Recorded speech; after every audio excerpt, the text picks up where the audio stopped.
الحمد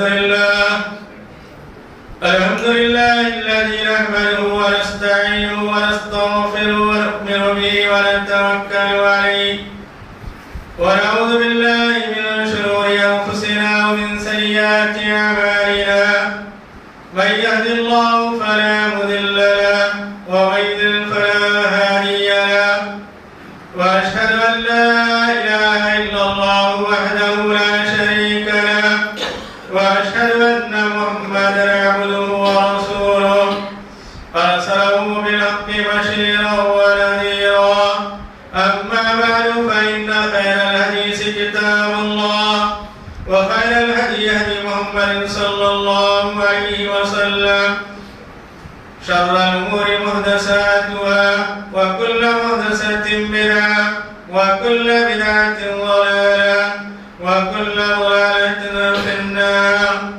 أعوذ بالله من الشيطان الرجيم. بسم الله الرحمن الرحيم.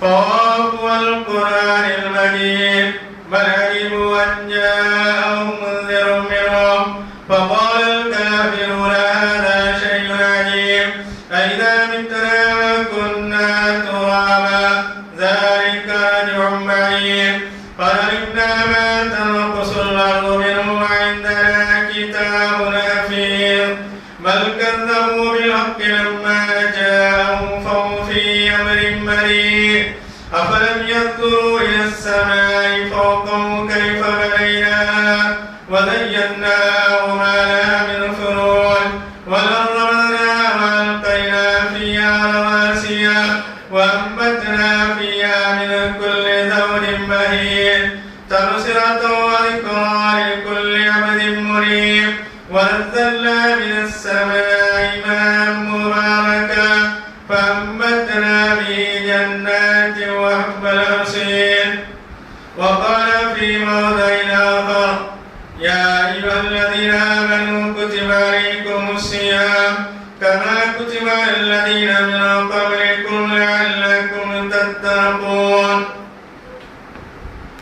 ہر قسم کی تعریف توصیف ذکر و اذکار اس رب العالمین کے لیے سزاوار ہیں جو کائنات کا پالنہار خالق، وہی تدبیر کرنے والا، وہی روزی دینے والا، وہی مرادیں پوری کرنے والا ہے. درود و سلام تمام پیغمبروں پر نازل ہو جیو، خصوصاً تمام نبیوں کے سردار حضرت محمد صلی اللہ علیہ وسلم پر، جن کے ذریعے اللہ تعالیٰ نے رمضان جیسا مبارک مہینہ عطا کیا.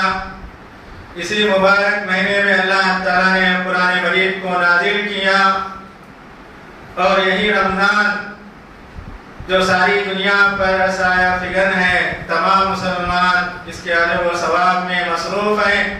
اللہ سے دعا ہے کہ اللہ تعالیٰ تمام مسلمانوں کی عبادتوں کو اس مہینے کے اندر جو کچھ کرتے ہیں قبول فرمائے. محترم بزرگوں، دوستوں، بھائیوں، اماں اور بہنوں، خطبہ مصنوعہ کے بعد آپ لوگوں کے سامنے سورہ بقرہ کی آیت نمبر 180 پر 3 تلاوت کی گئی. اس آیت میں اللہ تعالیٰ یہ کہتے ہیں یا ایھا الذین آمنوا کتب علیکم الصیام، اے ایمان والوں تم پر روزے فرض کیے گئے، کما کتب علی الذین من قبلکم لعلکم تتقون، جس طرح تم سے پہلے لوگوں پر روزے فرض کیے گئے. لعلکم تتقون، اللہ تعالیٰ روزوں کا فائدہ بیان کرتے ہیں کہ تمہارے اندر تقوی پیدا کرنا. تو روزہ کیا ہے؟ اسلام کے 5 ارکانوں میں سے ایک رکن ہے. پہلا رکن کلمہ شہادت لا الہ الا اللہ، اس کا اقرار کرنا. دوسرا رکن کیا ہے؟ دن اور رات میں 5 وقتوں کی نماز پڑھنا. تیسرا رکن رمضان کے روزے. سال میں ایک مہینہ رمضان کا آتا ہے تو رمضان کے مہینے میں روزے رکھنا. چوتھا رکن سال میں ایک مرتبہ حیثیت والا جس کے پاس مال ہے مال نصاب کو پہنچ جاتا ہے تو زکوٰۃ دینا۔ 5واں رکن زندگی میں ایک مرتبہ حیثیت والے پر حج فرض ہے۔ یہ 5 ارکان ہیں، ہر رکن اپنی اپنی جگہ اہم ہے، کوئی کسی کا انکار نہیں کرتا، اگر کوئی انکار کیا وہ اسلام سے خارج ہے۔ تو رمضان کا مہینہ جب آتا ہے تو روزوں کا اہتمام ہوتا ہے، تو اللہ تعالیٰ اسی روزوں کے تعلق سے کہتے ہیں تمہارے اندر تقوی پیدا کرنا۔ اور روزے کا اجر و ثواب کیا ہے؟ اللہ کے نبی صلی اللہ علیہ وسلم نے کہا الصوم لی وانا اجزی بہ، بندہ کیا ہے روزہ میرے لیے رکھتا ہے، میں خود اس کا بدلہ دوں گا۔ تو ہم اور کرتے ہیں، آدمی کلمہ شہادت پڑھتا ہے اللہ کے لیے، نماز پڑھتا ہے اللہ کے لیے، زکوٰۃ دیتا ہے اللہ کے لیے، حج کرتا ہے کس کے لیے؟ اللہ کے لیے، مگر اللہ تعالیٰ نے روزے کو اپنے لیے خاص کیا۔ یہ کہتے ہیں کہ بندہ میرے لیے روزہ رکھتا ہے، کیونکہ روزے کے اندر دکھاوا کم ہوتا ہے۔ کوئی آدمی جان بچانے کے لیے کلمہ توحید پڑھ سکتا ہے، دکھانے کے لیے نماز پڑھ سکتا ہے، رکوع سجدہ لمبا کر سکتا ہے، دکھانے کے لیے صدقہ و خیرات دے سکتا ہے، دکھانے کے لیے حج کر سکتا ہے، مگر روزہ ایسی عبادت ہے اس کے اندر دکھاوا کم ہوتا ہے، اس لیے اللہ تعالیٰ اس چیز کو اپنے لیے خاص کیے۔ اللہ تعالیٰ بندوں کے ان اعمال کو قبول کرتے ہیں جس کے اندر ریاکاری نہ ہو، دکھاوا نہ ہو۔ تو رمضان کے روزے اس اعتبار سے اللہ کے نزدیک خصوصیت کا درجہ رکھتے ہیں، اس کے اندر دکھاوا کم ہوتا ہے۔ نبی کریم صلی اللہ علیہ وسلم نے کہا، اللہ تعالیٰ خود کہتے ہیں بندہ میرے لیے اپنی خواہش کو، اپنے کھانے کو، اپنے پینے کو چھوڑتا ہے، صبح سے لے کر افطار تک بھوکا پیاسا رہتا ہے، سوس لگتی ہے، بھوک ہوتی ہے، خواہشات ہوتے ہیں، پورا نہیں کرتا۔ کیوں نہیں کرتا؟ اللہ کے، چاہے جوان کی شکل میں ہو یا گھر کے اندر ہو، اکیلے کمرے میں ہو، کھانے اور پینے کی طرف نہیں جاتا، کیونکہ اسے معلوم ہے یہ عبادت کیا میں صرف اللہ کے لیے رکھا، وہی اللہ تعالیٰ کیا ہے مجھے تنہائی میں دیکھنے والا ہے۔ تو اللہ تعالیٰ اسی لیے اس کے اجر و ثواب کو اپنے لیے خاص کر رکھے ہیں، بندہ روزہ میرے لیے رکھتا ہے، میں خود اس کا کیا اجر دوں گا۔ جب اس کا اجر اتنا ثواب ہے تو روزہ بھی کیا ہے بڑا اہم ہونا چاہیے۔ اس لیے نبی کریم صلی اللہ علیہ وسلم نے کہا من صام رمضان ایمانا واحتسابا غفر له ما تقدم من ذنبه، جو کوئی رمضان کا روزہ رکھتا ہے ایمان کی حالت میں، نفس کا جائزہ لیتے ہوئے، اس کے دونوں گناہ معاف ہو جاتے ہیں، یعنی پچھلے گناہ معاف ہو جاتے ہیں۔ تو نبی کریم صلی اللہ علیہ وسلم نے 2 باتیں بتائی، روزہ رکھنے والا ایمان کی حالت ہونا اور جائزہ لینا کہ میرا حال کیا ہے۔ اگر یہ 2 باتیں ہیں تو روزہ ہے، اگر یہ 2 باتیں نہیں ہیں، دن بھر ہمارا بھوکا اور پیاسا رہنا ہے، اللہ کے نزدیک روزہ شمار نہیں ہوتا۔ ایمان میں سب سے بڑی بات کیا ہے؟ توحید، ایک اللہ کی عبادت کا تصور ہونا، تبھی روزہ قبول ہوگا۔ ایمان کے اندر شرک ہے، روزہ قبول نہیں ہوتا، کوئی بھی عبادت قبول نہیں ہوتی۔ اور دوسرا مفہوم یہ بتایا گیا، ایمان کیا ہے؟ کبھی بڑھتا ہے، کم ہوتا ہے، کبھی دل کیا ہے ایمان سے خالی ہو جاتا ہے، یہ بھی جائزہ لینا چاہیے۔ ابن قیم علیہ رحمہ کہتے ہیں جب دل سخت ہو جاتے ہیں اس میں ایمان نہیں ہوتا۔ دل سخت کب ہوتے ہیں؟ جب دنیا کی محبت دل کے اندر پیدا ہو جاتی ہے۔ تو اپنے دل کا جائزہ لینا چاہیے کہ میرے اندر ایمان ہے یا نہیں.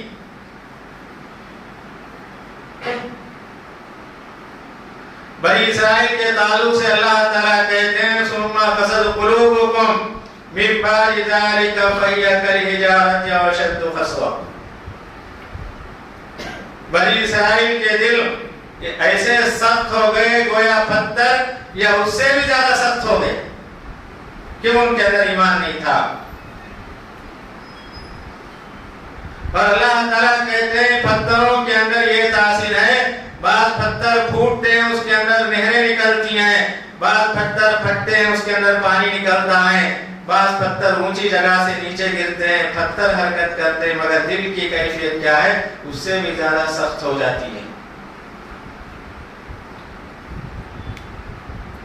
تو ہم جو روزہ رکھتے ہیں تو اللہ تعالیٰ یہی کہتے ہیں اپنے ایمان کا جائزہ لو، ہماری حالت کیا ہے. اس لیے نبی کریم صلی اللہ علیہ وسلم نے بتایا رمضان کے روزوں کی نیت فجر سے پہلے ہے. سحری کرنے والا پہلے نیت کر لے کہ میں آج روزہ رکھتا ہوں. جب روزہ رکھنے کا ارادہ کر لے گا اسے خود یہ معلوم ہو جائے گا شام تک میں کیسا روزہ گزارنا ہے. جو فجر سے پہلے نیت نہیں کیا اس کا روزہ نہیں ہوتا، کیونکہ یہ اہم عبادت ہے. کھانا پینا بھوکا پیاسا رہنے والی عبادت نہیں. ابتدا نیت سے ہوتی ہے. ابتدا کیا ہے؟ اللہ کی یاد سے ہوتی ہے. تو نبی کریم صلی اللہ علیہ وسلم نے کہا سحری کا کھانا کیا ہے؟ الغداء المبارک، برکت والا کھانا. جو فجر سے پہلے نیت کرے گا اسے معلوم ہوگا کہ برکت والا کھانا میرے دسترخوان پر ہے، وہ کھائے گا، اس کا حق ادا کرے گا. جو رات میں فجر سے پہلے نیت نہیں کیا اس کا دسترخوان پر بیٹھنا کوئی فائدہ مند نہیں ہے. اہم عبادت ہے. تو اللہ تعالیٰ یہ ساری باتیں بتاتے ہیں کہ ہمارا روزہ کیا ہے؟ قابل قبول ہونا چاہیے. یہ روزہ کیا ہے؟ ہماری جسم کی بھی تربیت کرتا ہے، روح کی بھی تربیت کرتا ہے. دو چیزیں ہمارے سامنے ہونی چاہیے کہ روزے کے ذریعے میرے جسم کی تربیت ہوتی ہے، روح کی تربیت ہوتی ہے. اگر یہ دو چیزیں ہیں ہمارا روزہ کامیاب. دوسری بات نبی کریم صلی اللہ علیہ وسلم نے کہا وہ احتساب، جائزہ لینا چاہیے. رمضان سے پہلے میری حالت کیا تھی، اب کیا ہے.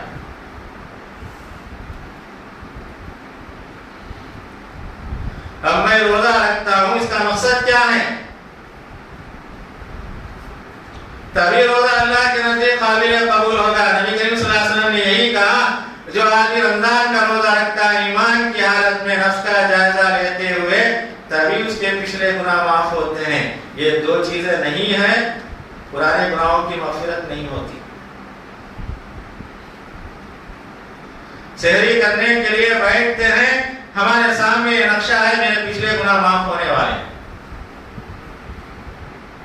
جس کے ذہن میں یہ تصور ہو سحری کرنے کے بعد افطار تک میں روزہ رکھنا ہے، پچھلے گناہ معاف ہونے کا اللہ تعالیٰ ہمیں پروانہ دیتے ہیں، کیا وہ آئندہ گناہ کرے گا؟ نہیں کر سکتا. یہی روزے کا فائدہ ہے. اور ساتھ ساتھ یہ بھی امید رکھنا کہ اللہ تعالیٰ مجھے روزے کا ثواب دے گا، یہ بھی احتساب ہے. پہلے کیا ہے؟ پرانی زندگی کا جائزہ لینا. دوسرا کیا؟ میں روزہ رکھتا ہوں، اللہ ضرور ثواب دے گا.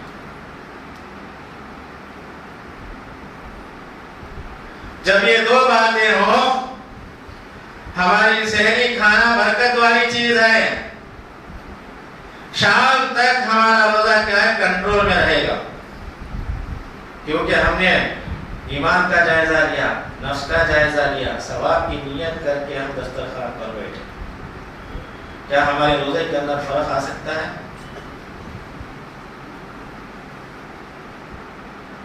جب افطار کے لیے بیٹھتے ہیں خوشی کا موقع ہوتا ہے تب خوشی ہمارے سامنے ہوگی.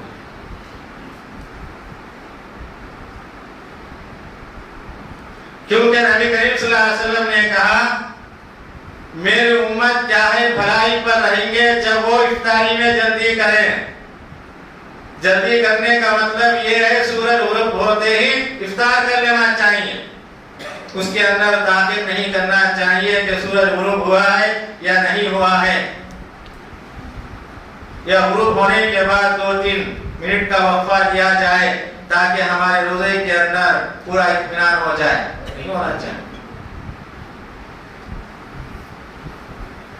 حضرت عائشہ رضی اللہ تعالیٰ عنہ سے لوگوں نے کہا کہ رمضان میں ایک صحابی کیا ہے جلدی افطار کرتے ہیں غروب ہوتے ہی، اور دوسرے صحابی کیا ہے ذرا دیری کرتے ہیں. حضرت عائشہ رضی اللہ تعالیٰ عنہ نے پوچھا جلدی کرنے والے کون؟ لوگوں نے بتایا عبداللہ بن مسعود رضی اللہ تعالیٰ. تو نبی کریم صلی اللہ علیہ وسلم نے کہا وہ سنت پر ہے، وہی صحیح عمل ہے. حضرت عائشہ رضی اللہ تعالیٰ عنہ نے یہ نہیں پوچھا دیری کرنے والے کون ہیں، ان کا نام کیا ہے.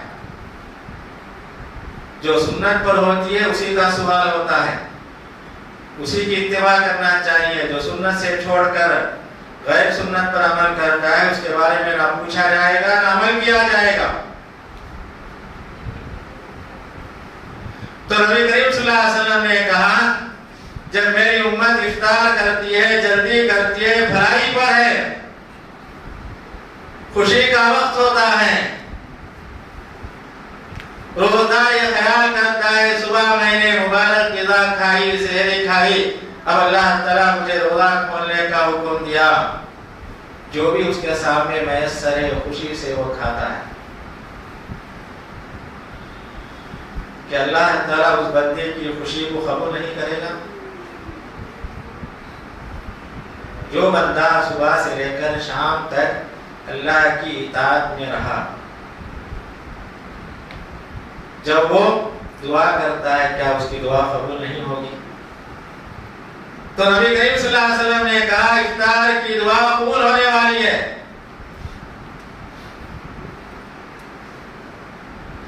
اور آپ نے یہ بھی بتایا افطار کے وقت اللہ تعالیٰ بے شمار بندوں کو جہنم سے آزاد کرتے ہیں. کتنی بڑی بات بتائی گئی.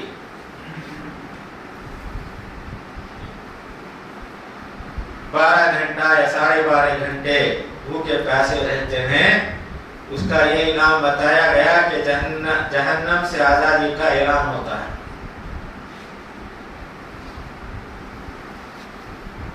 تو یہی ہم اپنے روزے کا جائزہ لیجئے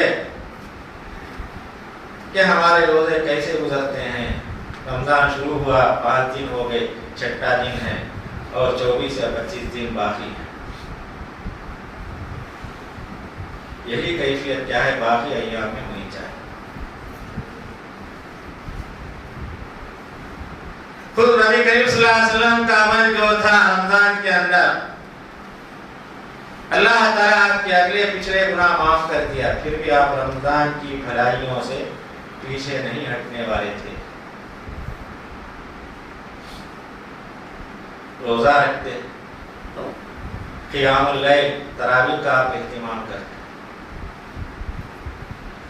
صدقہ و خیرات کے اندر سب سے آگے. صحابہ کہتے ہیں آپ کا ہاتھ کیا ہے، تیز ہوا سے بھی زیادہ صدقہ و خیرات میں آپ کا ہاتھ ہوتا. مدینے میں آپ سے بڑھ کر کوئی سخاوت کرنے والا نہیں تھا، جبکہ آپ کے گھر کے اندر سخاوت کرنے والی چیزیں جمع کے نہیں ہوتی تھی.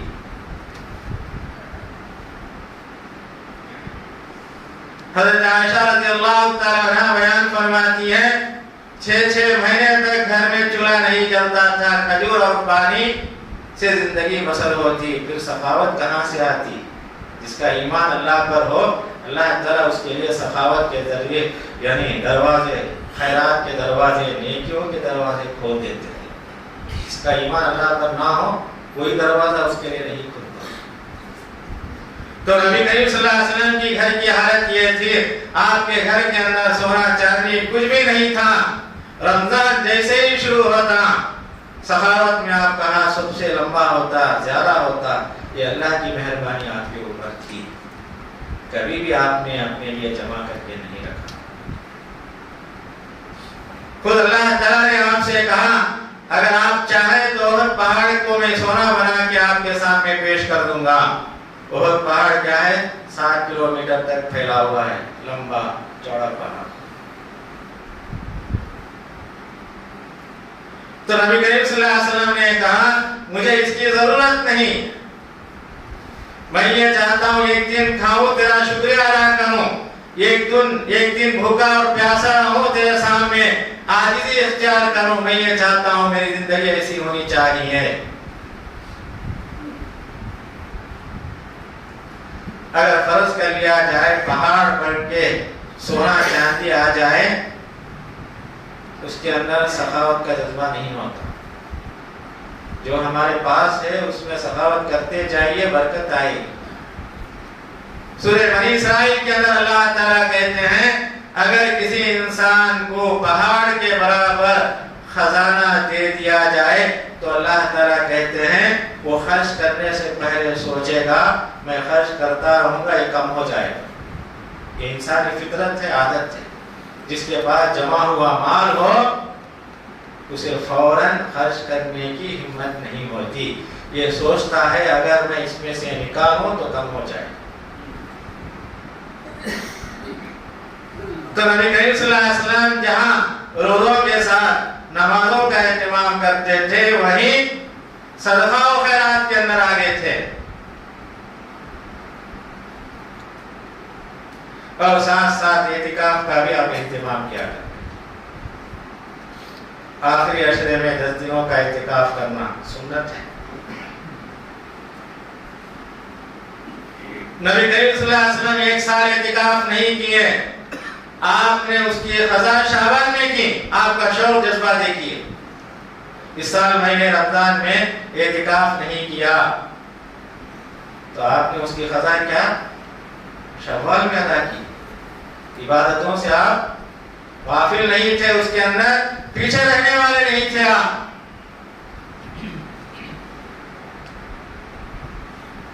اور جس سال آپ کی وفات ہوتی ہے اس سال نبی کریم صلی اللہ علیہ وسلم 20 دن کا اعتکاف آپ نے کیا۔ دوسرا عشرہ، آخری عشرہ،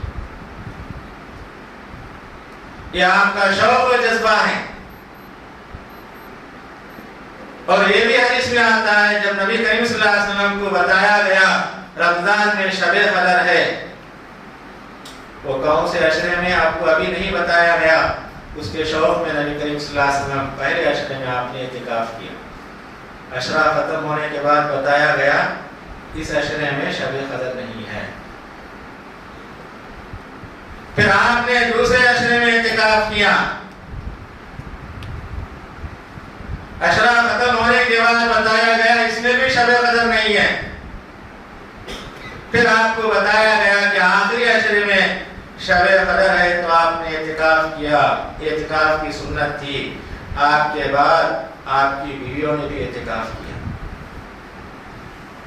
گھر کا بڑا جو دیندار ہوتا ہے جیسا عمل کرتا ہے گھر والے بھی ویسے عمل کرتے ہیں۔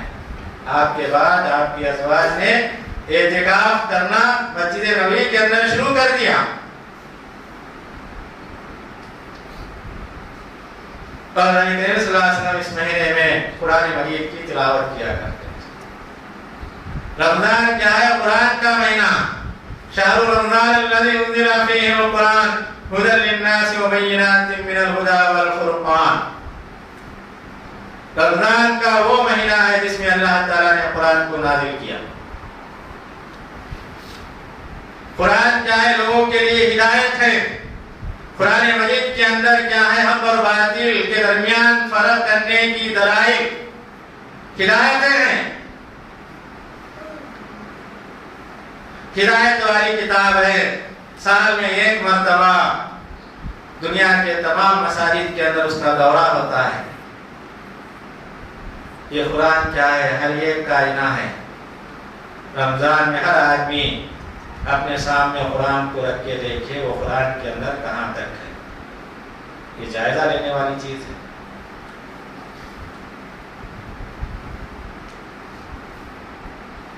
نبی کریم صلی اللہ علیہ وسلم ہر سال جتنا قرآن نازل ہوتا جبریل علیہ السلام کو سنایا کرتے تھے۔ جس سال آپ دنیا سے رخصت ہو رہے ہیں اس سال آپ نے 2 مرتبہ قرآن کا دورہ جبریل علیہ السلام سے کیا۔ یہ چیز بتاتی ہے قرآن سے آپ کو کتنا شغف تعلق تھا۔ تو رمضان کے مہینے میں جہاں ساری عبادتیں جمع ہوتی ہیں، نماز کے پابند ہوتے ہیں، صدقہ و خیرات کرتے ہیں، عمرہ کرنے والے عمرے کو جاتے ہیں، روزہ رکھتے ہیں، اس کے ساتھ قرآن کی تلاوت بھی ضروری ہے۔ کیونکہ رمضان کیا ہے؟ روزہ اور قرآن سے تعلق رکھتا ہے۔ دونوں کیا ہیں؟ آپس میں ملی ہوئی چیزیں ہیں، دونوں کو الگ نہیں کیا جا سکتا۔ نبی کریم صلی اللہ علیہ وسلم نے کہا قیامت کے دن روزہ اور قرآن بندے کے حق میں سفارش کریں گے۔ روزہ کہے گا اللہ فلاں بندہ میرے لیے دن میں کھانے اور پینے کو چھوڑ دیا، اسے معاف کر دے۔ اتنی بڑی بات۔ سامنے جہنم سفارش کرنے والا روزہ، وہ بھی ہمارا روزہ صحیح ہو، اس کے اندر لنگڑا پن ٹیڑھا پن نہ ہو، جو روزے کے شرائط بتائے ہیں صحیح سالم روزہ ہو، ہمارا سفارش ہوگا۔ پھر آپ نے کہا قرآن مجید کی تلاوت سفارش کرے گی۔ قرآن مجید کہے گا اے اللہ یہ بندہ رات دن مجھے پڑھا کرتا تھا، اسے معاف کر دے۔ دو طرف سے بندے کی سفارش کریں گے، اس کی سفارش قبول ہوگی، نہ کا سوال نہیں ہے۔ تو قیامت کے دن یہ دو چیزیں ہمارے لیے کام نہ آئے تو کب کام آئے؟ اس کے لیے ہم محنت کرنا ہے، کوشش کرنا ہے۔ باقی ایام میں انہی کو ہم مدعا بنا کر، اسی کو اصول بنا کر ہم زندگی گزاریں، رمضان گزاریں، تبھی ہم کیا اللہ کے نزدیک کامیاب ہوتے ہیں۔ تو ہر اس آیت کے اندر اللہ تعالیٰ ہمیں یہی کہتے ہیں ہم پر روزے فرض ہوئے ہیں۔ یہ روزے فرض ہونا کوئی نئی بات نہیں، ہم سے پہلے جتنے لوگ آئے اللہ تعالیٰ ان کے اوپر روزے فرض کیا، اور اللہ تعالیٰ روزے کا مقصد یہ بتاتے ہیں تمہارے اندر تقوی، اللہ کا ڈر، خوف پیدا کرنا۔ تو ہم اپنے روزوں کا جائزہ لیتے ہوئے روزے رکھیں، اللہ کی خوشنودی حاصل کریں۔ اللہ سے دعا ہے کہ اللہ تعالیٰ ہم تمام کو باقی ایام روزے رکھتے ہوئے اللہ سے قربت حاصل کرتے ہوئے نیکیوں میں آگے بڑھنے کی توفیق عنایت فرمائے۔ بارک اللہ لنا و لکم فی القرآن العظیم و نفعنی و ایاکم